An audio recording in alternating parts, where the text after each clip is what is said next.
The Church Fathers and the Secret of Jesus' Divinity. Before I wrap up this chapter, it's important for readers to know that none of these interpretations that I've given her are really new. Since ancient times, these passages in the Gospels have been interpreted just as I've suggested, as riddle-like revelations of Jesus' divine identity. For example, both Orthodox and heretical ancient Christian writers agree that when Jesus declared that the paralytic's man's sins were forgiven, he was also acting as if he were God.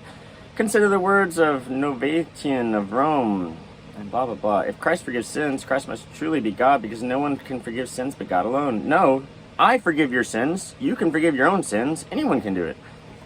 He confirmed this through his own actions. The scribes themselves had devised this definition. They themselves had introduced this precept, but he proceeded to entangle them in their own words. In effect, he said, "It is you yourselves who have confessed that forgiveness of sins is given to God alone." God, where do these people get these stupid ideas?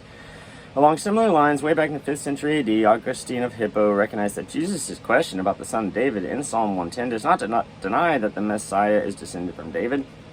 Instead, Jesus uses the question about the Messiah to reveal the mystery of his divinity. Blah, blah, blah.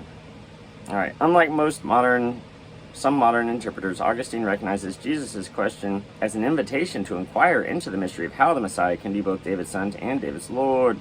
And precisely because somebody wrote it wrong at some point. It's not hard to explain why some words on a piece of paper don't agree with other words. Somebody messed up.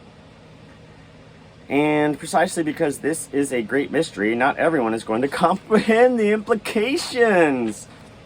But that does not mean Jesus isn't teaching that he is God. He's just doing so in the form of a question. Finally, even Jesus' declaration that no one is good but God alone was recognized by church fathers such as blah, blah, blah, blah, blah, as an invitation for the rich young man to follow the implications of his own words.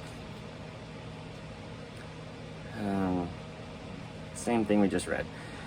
The upshot of this evidence is simple. For centuries, readers have recognized that Jesus is not denying that he's divine in the Synoptic Gospels. Instead, he's in keeping with his parabolic method of teaching.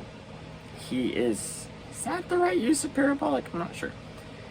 He is using questions and riddles precisely in order to lead people into the mystery of his divinity. What's so mysterious about being divine? You are God. It's not complicated. Of course, this still leaves us with the question, did Jesus' teaching about his identity have anything to do with why he was eventually put to death?